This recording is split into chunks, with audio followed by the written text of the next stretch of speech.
और हाँ, शास्त्रों के मुताबिक केवल तत्वदर्शी संत ही वह सच्ची भक्ति और मंत्र दे सकते हैं जो मोक्ष का रास्ता खोलते हैं। तो आइए जानते हैं तत्वदर्शी संत रामपाल जी महाराज द्वारा बताई गई आदि सनातनी भक्ति विधि। द्वादश अक्षर मंत्र कौन सा है, आइए जानते हैं, जो संत रामपाल जी महाराज ने प्रमाणित करते हुए विस्तार से समझाया है। इस दोहे का यथार्थ अनुवाद है कि मनु और सतरूपा सतयुग के आदि में द्वादश अक्षरों के मंत्रों का जाप बड़े ही अनुराग अर्थात कसक के साथ करते थे। पूर्ण परमात्मा अर्थात वासुदेव पर उन राजा और रानी का पूर्ण विश्वास हो गया था। दर्शकों, आपको वासुदेव का अर्थ भी विस्तार से बताएंगे। पहले ये जान लेते हैं कि मनु और सतरूपा जिन 12 अक्षरों के मंत्रों का जाप करते थे, वो 12 अक्षर के मंत्र कौन से हैं? दर्शकों, अनुवादकर्ता ने यहाँ जिन 12 अक्षरों के मंत्रों का वर्णन किया है, ये वो 12 अक्षर मंत्र नहीं हैं, जिनका जाप मनु और सतरूपा जी करते थे।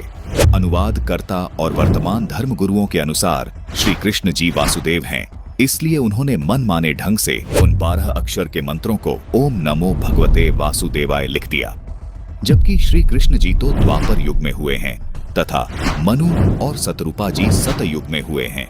आइए आपको विस्तार से बताते हैं वो द्वादश अक्षर मंत्र अर्थात वो 12 अक्षर मंत्र कौन से हैं जिनका जाप मनु और सतरूपा जी करते थे। दर्शकों, पहले आपको हिंदू धर्म के 2 शीर्ष शंकराचार्यों के विचार सुनाते हैं, जिनमें एक हैं श्री निश्चलानंद जी और दूसरे हैं श्री माधवाचार्य जी। आइए पहले श्री निश्चलानंद जी के विचार सुनते हैं। एक ही परमात्मा सृष्टि के प्रारंभ में स्वयं को 5 रूपों में व्यक्त करते हैं। उत्पत्ति नामक कृत्य का निर्वाह करने के लिए स्वयं को हिरण्यगर्भ ब्रह्मा बना देते हैं, या हिरण्यगर्भ ब्रह्मा के रूप में व्यक्त होते हैं। स्थिति नामक कृत्य का पालन, रक्षण नामक कृत्य का निर्वाह करने के लिए वे विष्णु के रूप में, श्रीमन नारायण के रूप में स्वयं को प्रकट करते हैं। संहार नामक कृत्य का निर्वाह करने के लिए शिव के रूप में प्रकट करते हैं। निग्रह नामक कृत्य का निर्वाह करने के लिए, कृत्य माने कार्य, शक्ति के रूप में स्वयं को व्यक्त करते हैं। अनुग्रह नामक कृत्य का निर्वाह करने के लिए गणपति या गणेश के रूप में स्वयं को प्रकट करते हैं। श्री निश्चलानंद जी ने बताया है कि काल ब्रह्म के लोक में इन मुख्य 5 देवी देवताओं ने काल ब्रह्म की सारी व्यवस्थाओं को संभाला हुआ है। ये 5 देवता मुख्य तौर पर हिंदू धर्म में पूजे जाते हैं। आइए अब आपको शंकराचार्य माधवाचार्य जी के भी विचार सुनाते हैं, जिसमें वे भी स्वीकार कर रहे हैं कि हिंदू धर्म में मुख्य तौर पर इन पंचदेव की भक्ति होती है। सुनिए माधवाचार्य जी के विचार। आप जी का इष्ट देव कौन है? इष्ट देव तो कोई भी हो सकता है। हम सभी हम तो पंचदेव उपासना करते हैं, 5 देवता होते हैं। तो दर्शकों, देखा आपने, दोनों ही शंकराचार्यों जी ने ये बताया है कि हिंदू धर्म में इन पंचदेवों की भक्ति का प्रावधान है। वे पंच देवता इस प्रकार हैं: ब्रह्मा जी, विष्णु जी, शिव जी, देवी दुर्गा जी और गणेश जी। दर्शकों, शंकराचार्य जी बिल्कुल सही बता रहे हैं कि ये पंचदेव काल ब्रह्म के लोक की व्यवस्था को संभालते हैं। ये देवता प्रत्येक मनुष्य के शरीर में बने कमलों में विराजमान रहते हैं, इसलिए भक्ति साधना में इन पंचदेव का विशेष स्थान है। दर्शकों, अब आपको इन देवी देवताओं की यथार्थ स्थिति के बारे में बताते हैं। विडंबना है कि कुछ धर्म गुरु तो इन देवी देवताओं के अस्तित्व को ही नहीं मानते और कुछ धर्म गुरु इन देवी देवताओं को ही फाइनल गॉड अर्थात पूर्ण परमात्मा माने बैठे हैं। संत रामपाल जी महाराज ने इन देवी देवताओं की स्थिति को बिल्कुल प्रमाणित और सही बताया है। दर्शकों, आज तक हमारे धर्म गुरुओं ने हमें यही बताया था कि भगवान श्री कृष्ण उर्फ विष्णु जी, ब्रह्मा जी, शिव जी से ऊपर कोई भगवान नहीं है। वो अखिल ब्रह्मांड के स्वामी हैं। दर्शकों, पहली बात तो ये है कि ब्रह्मा, विष्णु और महेश ये अखिल ब्रह्मांड के स्वामी नहीं है, न ही 3 लोक के स्वामी है, बल्कि 3 लोकों में एक एक विभाग के अधिकारी हैं। ये सब आप अच्छे से जानते ही हैं। कि रजगुण विभाग के ब्रह्मा जी, सतगुण विभाग के विष्णु जी और तम गुण विभाग के शिव जी अधिकारी हैं। जैसे एक राज्य में एक मुख्यमंत्री होता है तथा अन्य मंत्री भी होते हैं। मान लीजिए कि एक राज्य में 23 जिले हैं। उन सब जिलों के ऊपर अलग अलग विभागों का एक एक मंत्री भी होता है। दर्शकों, वो मंत्री उस पूरे राज्य में एक विभाग का मंत्री होता है। उस मंत्री को पूरे राज्य का स्वामी नहीं कह सकते। इसी प्रकार इस ब्रह्मांड रूपी राज्य में 14 लोक अर्थात जिले जानो और उन 14 जिलों में से इन 3 जिलों में यानी 3 लोकों स्वर्ग लोक, पाताल लोक और पृथ्वी लोक में एक एक विभाग के मालिक हैं ब्रह्मा, विष्णु, महेश। यानी इन 3 लोकों में ब्रह्मा जी का विभाग है रजोगुण जिससे जीवों की उत्पत्ति होती है, विष्णु जी का विभाग है सतोगुण जिससे जीवों का पालन पोषण होता है और शिव का विभाग है तमोगुण जिससे जीवों का संहार होता है। इन तीनों देवताओं के पिता जिसको ब्रह्म कहते हैं, जो क्षर पुरुष है, उसको इस ब्रह्मांड का यानी इस राज्य का मुख्यमंत्री जानो। दर्शकों, ये ब्रह्म क्षर पुरुष यानी मुख्यमंत्री अपने पास इनमें से कोई भी विभाग कभी भी रख लेता है, अर्थात ये सभी विभाग इसी ब्रह्म के अंतर्गत आते हैं क्योंकि ये ब्रह्मांड यानी प्रांत का भी मालिक होता है। इसी प्रकार ये ब्रह्म इन तीनों देवताओं के ऊपर स्वामी है। इसीलिए ये काल ब्रह्म क्षर पुरुष इन तीनों देवताओं का रूप बनाकर इस ब्रह्मांड की व्यवस्था को भी संभालता है। यही काल ब्रह्म कभी विष्णु का रूप बनाकर तो कभी शिव का रूप बनाकर, कभी ब्रह्मा का रूप बनाकर इस ब्रह्मांड में मौजूद 14 लोकों की व्यवस्थाएं संभालता है। जबकि ब्रह्मा, विष्णु, महेश केवल तीनों लोकों में एक एक विभाग की व्यवस्था संभालते हैं। हमारे धर्म गुरु गलतफहमी के कारण विष्णु जी को सर्वेस्वा मानकर ये धारणा बनाकर बैठे थे कि विष्णु ही शिव बन जाता है, विष्णु ही ब्रह्मा बन जाता है। कभी शिव के बारे में ये धारणा बना लेते थे कि शिव ही ब्रह्मा बन जाता है, शिव ही विष्णु बन जाता है। कहते थे कि ये तीनों देवता एक ही हैं, इनमें कोई फर्क नहीं है। जबकि ये सब कलाबाजी उस काल ब्रह्म की है जिसने प्रतिज्ञा कर रखी है कि मैं कभी किसी के सामने प्रत्यक्ष रूप से सामने नहीं आऊंगा, जिसका प्रमाण गीता अध्याय 7 के श्लोक 24 और 25 में मिलता है, जिसमें ये काल ब्रह्म खुद स्वीकार करता है और श्री कृष्ण जी में प्रवेश करके अर्जुन को बताता है कि यह बुद्धिहीन जन समुदाय मेरे अनुत्तम नियम से अपरिचित हैं कि मैं कभी भी अपने वास्तविक रूप में किसी के सामने प्रकट नहीं होता, अपनी योग माया से छुपा रहता हूँ। इसलिए मुझ अव्यक्त को मनुष्य रूप में आया हुआ अर्थात कृष्ण मानते हैं। अपने इस अनुत्तम नियम के कारण ही ये अपने पुत्रों का रूप बनाकर इन 14 लोकों में सब कार्य करता है।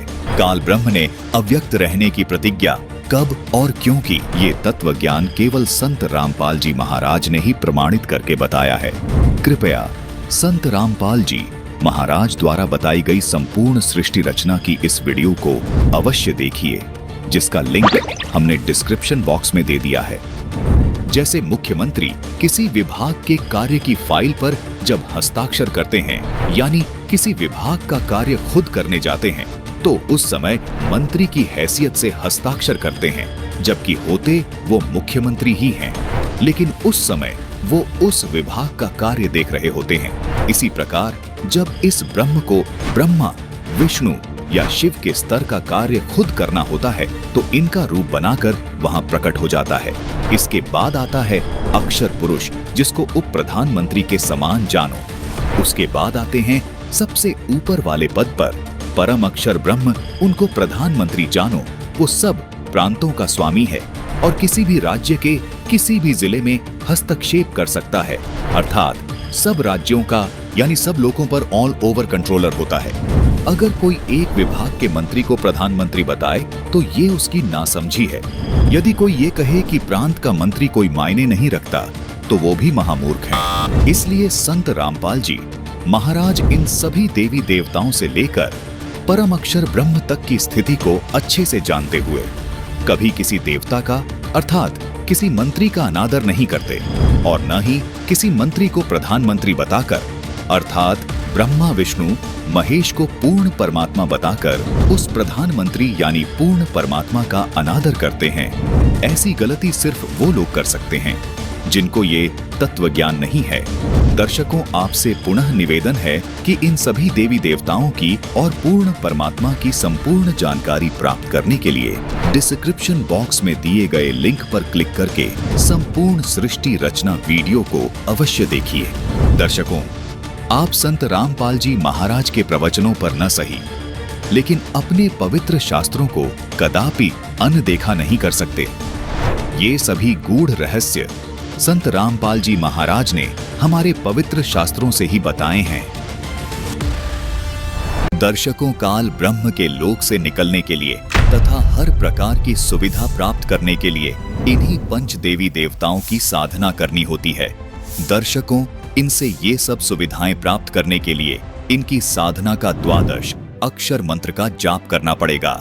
लेकिन दुर्भाग्य की बात है कि इन सभी शंकराचार्यों को तथा हिंदू धर्म के इन सभी कथावाचकों, धर्म गुरुओं और प्रचारकों को 12 अक्षर मंत्र की जानकारी नहीं है, जो इन्हीं 5 देवी देवताओं की साधना के यथार्थ मंत्र हैं। सभी शंकराचार्य तथा हिंदू धर्म के ये सभी कथावाचक, धर्म गुरु और प्रचारक इन देवी देवताओं का मूल मंत्र इस 12 अक्षर ओम नमो भगवते वासुदेवाय को माने बैठे हैं और इसी मंत्र का जाप करके मोक्ष की आस लगाए बैठे हैं। यदि सभी शंकराचार्यों तथा हिंदू धर्म के इन प्रचारकों की बात को सत्य माना जाए तो ये मंत्र 5 देवताओं की भक्ति अर्थात साधना का नहीं हो सकता, क्योंकि ये मंत्र तो केवल वासुदेव के लिए है, जिसे सभी शंकराचार्य जी श्री कृष्ण अर्थात विष्णु जी के तौर पर मानते हैं। जबकि शंकराचार्य जी खुद ये स्वीकार कर रहे हैं कि हिंदू धर्म में मुख्य 5 देवी देवता हैं जो काल ब्रह्म की सब व्यवस्थाओं को संभालते हैं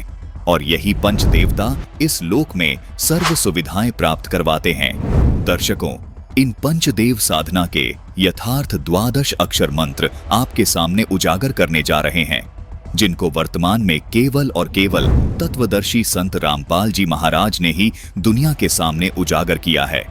तो आइए देखते हैं मनु और शतरूपा जी इन 5 देवी देवताओं के कौन से 12 अक्षर मंत्रों का जाप करते थे।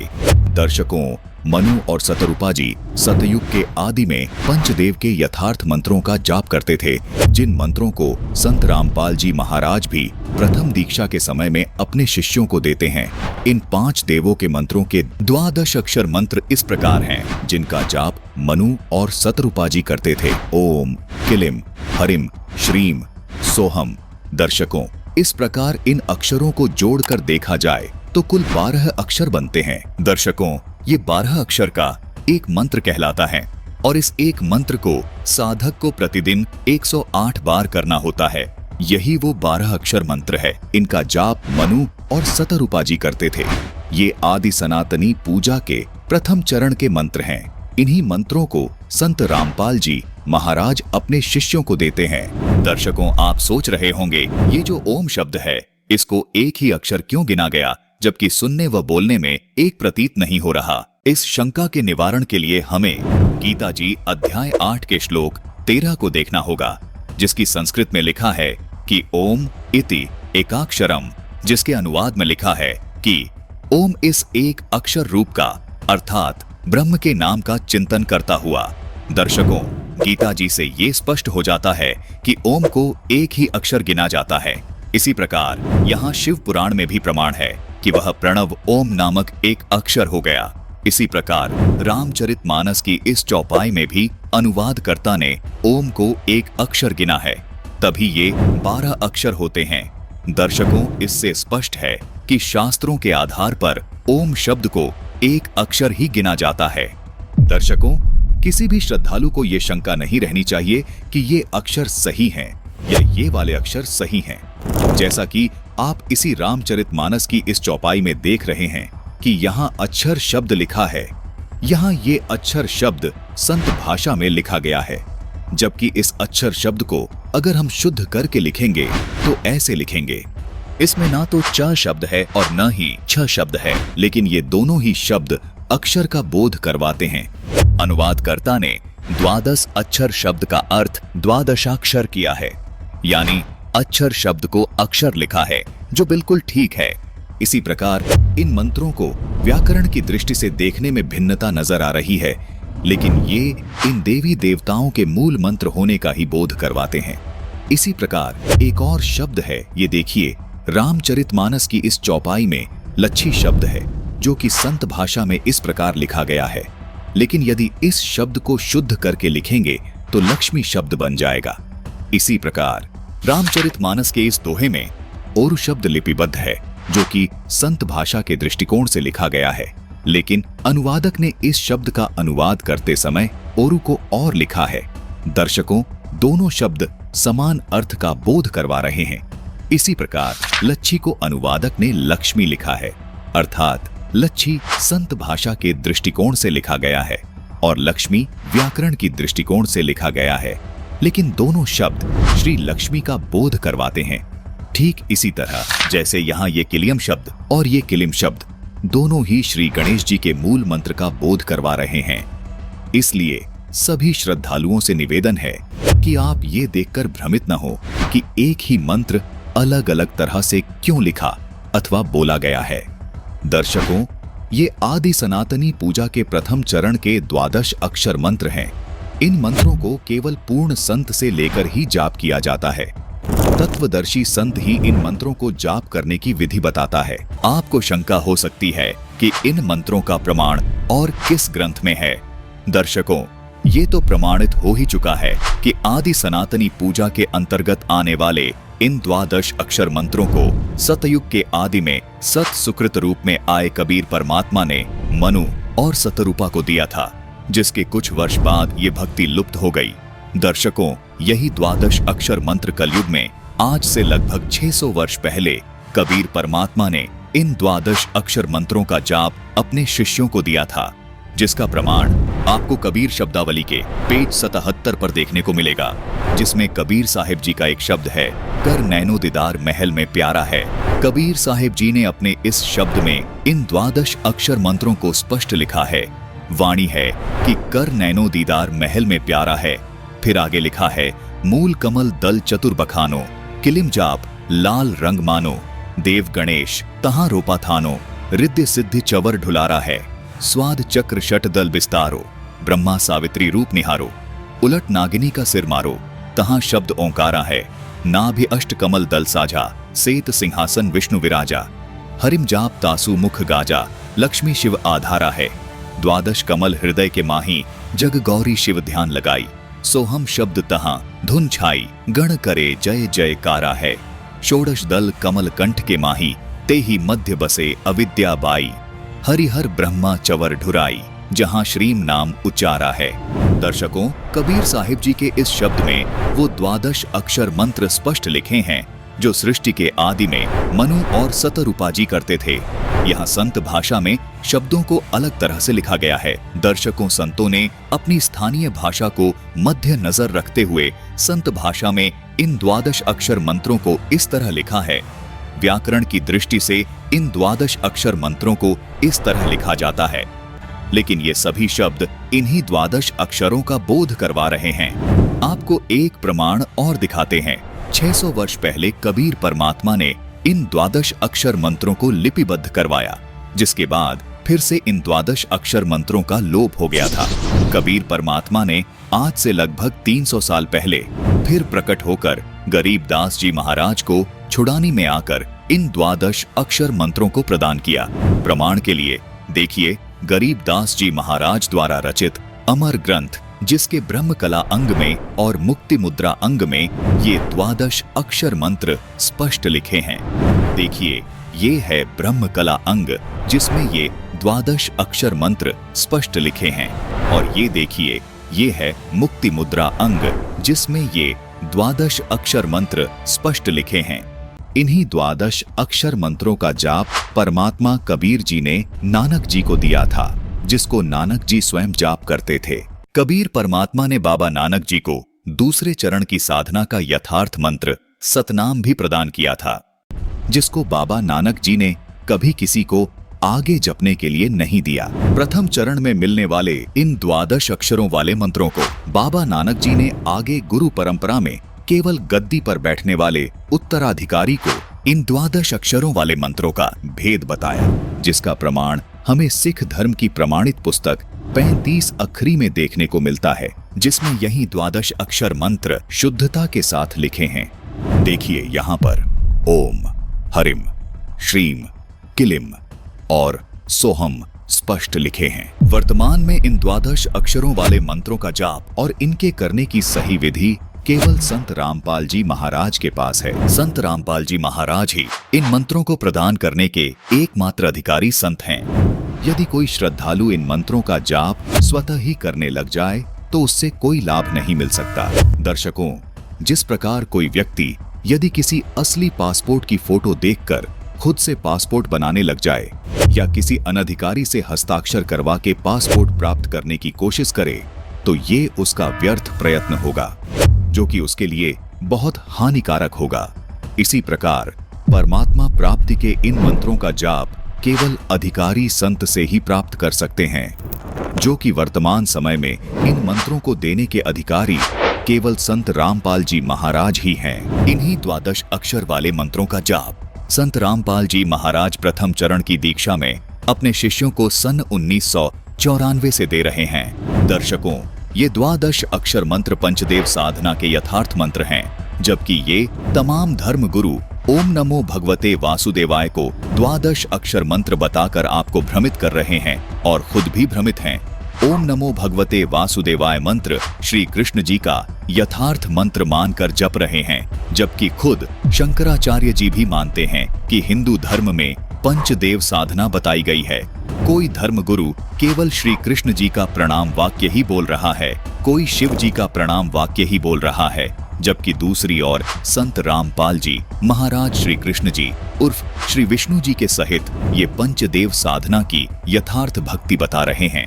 इन धर्म गुरुओं ने जीवन भर आपसे ओम नमो भगवते वासुदेवाय, ओम नमः शिवाय आदि प्रणाम वाक्य जपवाए हैं, लेकिन श्रद्धालुओं को कोई लाभ नहीं मिला। इसका कारण है कि ये यथार्थ मंत्र हैं ही नहीं। आपकी पुकार इन देवी देवताओं तक पहुंच ही नहीं रही। दर्शकों, इसको एक उदाहरण के माध्यम से समझने की कोशिश करते हैं। मान लीजिए आपको किसी मंत्री से लाभ प्राप्त करना है। अब उस मंत्री से लाभ प्राप्त करने के लिए या तो आपको उसके कार्यालय जाकर उनसे रूबरू होकर अपना कार्य करवाना होगा, या आप उनसे मोबाइल पर कॉल करके अपना कार्य उनसे करवा सकते हैं। अब यदि कोई व्यक्ति उस मंत्री का खास बनकर आपको किसी साधारण व्यक्ति का नंबर दे दे या कोई गलत नंबर दे दे, तो आप उस नंबर से कोई लाभ प्राप्त नहीं कर पाएंगे। आज इसी प्रकार इन धर्म गुरुओं ने इन देवताओं रूपी मंत्रियों के आपको गलत नंबर दे दिए हैं, जिसको आप जिंदगी भर डायल करते रहें, लेकिन कोई लाभ नहीं मिल पाएगा। आप जब तक उनकी साधना का सही नंबर डायल नहीं करेंगे, तब तक आप उनसे अपना कोई कार्य सिद्ध नहीं करवा पाएंगे। इन देवताओं के सही नंबर अर्थात वास्तविक साधना के मंत्र संत रामपाल जी महाराज के पास हैं। सभी प्रमाणित संतों ने पंचदेव साधना के इन्हीं मंत्रों का जाप किया है, जो संत रामपाल जी महाराज बता रहे हैं।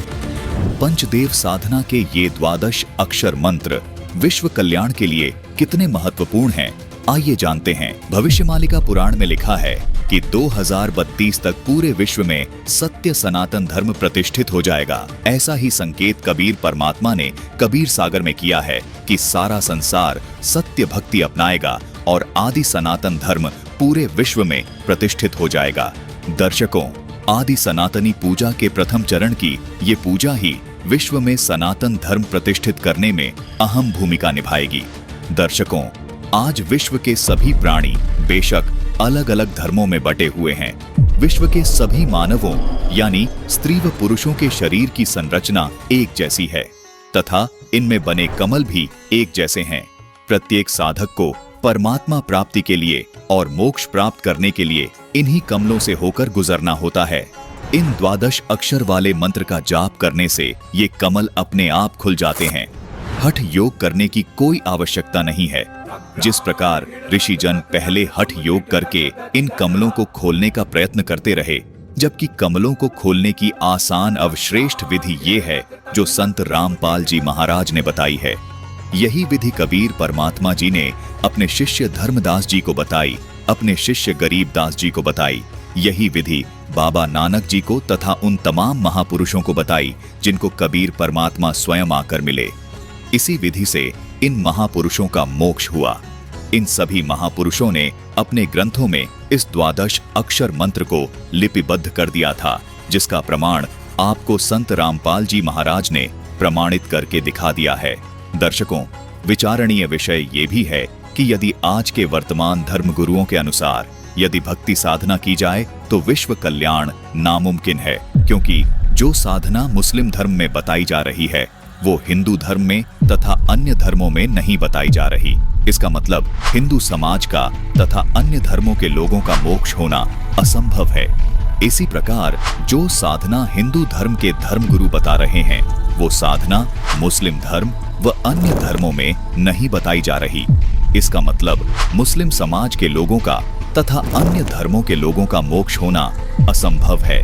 वास्तव में सच तो ये है दर्शकों कि किसी भी धर्म के धर्मगुरुओं के पास विश्व कल्याण का तथा पूर्ण मोक्ष मार्ग का यथार्थ भक्ति का द्वादश अक्षर मंत्र नहीं है। केवल संत रामपाल जी महाराज ही विश्व में एकमात्र ऐसे संत हैं जो विश्व के संपूर्ण मानव समाज के लिए सभी धर्म ग्रंथों में प्रमाणित भक्ति को पूरे मानव समाज के लिए दे रहे हैं। इसी भक्ति से संपूर्ण मानव समाज का कल्याण हो सकता है। जैसे कबीर जी ने सभी धर्मों की पुण्य आत्माओं को ये सत भक्ति देकर मोक्ष प्रदान किया था, ठीक वैसे ही आज संत रामपाल जी महाराज हर धर्म के धार्मिक लोगों को ये यथार्थ भक्ति प्रदान कर। ये पंचदेव समान रूप से विश्व के सभी प्राणियों के शरीर में बने इन कमलों में विद्यमान हैं। इन पंचदेव को प्रसन्न करने का तथा पूर्ण लाभ प्राप्त करने का ये एकमात्र द्वादश अक्षर मंत्र है जो जाप करने का है। संत रामपाल जी महाराज इस द्वादश अक्षर मंत्र का जाप दिन में कम से कम 108 बार अपने शिष्यों को जपने का निर्देश देते हैं, जो विश्व में केवल एकमात्र संत रामपाल जी महाराज ही दे रहे हैं। संपूर्ण विश्व के प्राणी इस द्वादश अक्षर मंत्र की जब साधना करेंगे तो चारों ओर खुशहाली और भाईचारा कायम होगा। पूरा विश्व एक हो जाएगा और आदि सनातन धर्म पूरे विश्व में प्रतिष्ठित हो जाएगा। सभी मानवों के जीवन से दुख हमेशा हमेशा के लिए खत्म हो जाएगा, क्योंकि इस द्वादश अक्षर मंत्र में इन पंचदेवों की शक्ति सामूहिक रूप से कार्य करती है। संत रामपाल जी महाराज के अथक प्रयासों से ये शास्त्र प्रमाणित ज्ञान तेजी से विश्व में फैल रहा है। आदि सनातनी पूजा के प्रथम चरण की ये भक्ति पंचदेव से मिलने वाले लाभों को प्रदान करने वाली है तथा संपूर्ण भक्त समाज के लिए संजीवनी है। आदि सनातनी पूजा के 3 चरण होते हैं। प्रथम चरण की साधना में इन पंचदेव की साधना के मंत्र होते हैं। उसके बाद दूसरे चरण की साधना, जो कि सनातनी पूजा भी कहलाती है, इसके मंत्र होते हैं ओम तत्, यहाँ तत् सांकेतिक मंत्र है। उसके बाद तीसरे चरण की साधना आदि सनातनी पूजा कहलाती है।